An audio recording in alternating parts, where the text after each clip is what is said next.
দল আওয়ামী লীগকে পুনরায় প্রতিষ্ঠা করার দুঃসাহস দেখায়, ছাত্র জনতা তাদেরকে বাংলাদেশ থেকে আওয়ামী লীগের মতো ছুড়ে ফেলে দিবে ইনশাল্লাহ।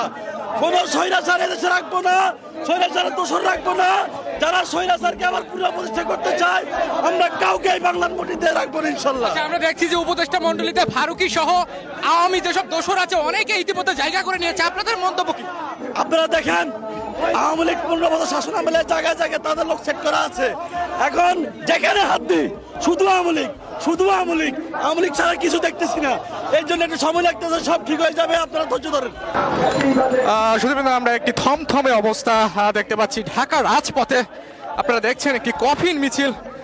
ইনুস, শেখ হাসিনা, মেনন, ওবায়দুল কাদের, জিএম কাদের সহ যারা আওয়ামী দোসর প্রত্যেকের ফাঁসির দাবিতে রাজপথে কফিন মিছিলের আয়োজন করেছে। আপনারা দেখতে পাচ্ছেন বৈষম্য বিরোধী ছাত্র আন্দোলন সহ ছাত্র জনতার এই আয়োজন আপনারা লক্ষ্য করছেন।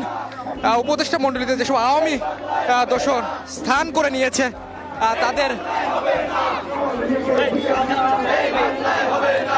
অপসারণ সহ আওয়ামী দোসরদের উপযুক্ত শাস্তি এবং সর্বোচ্চ শাস্তি বিচার না হওয়া পর্যন্ত এই কফিন মিছিল কিন্তু সেটি বার্তা দিচ্ছে।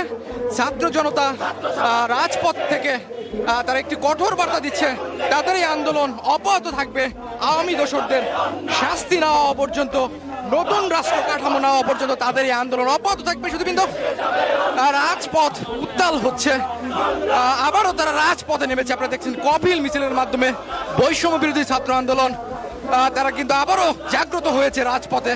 তাদের এই আন্দোলন অব্যাহত থাকবে। ডক্টর ইউনূস সরকারকে প্রতিনিয়ত তারা কিন্তু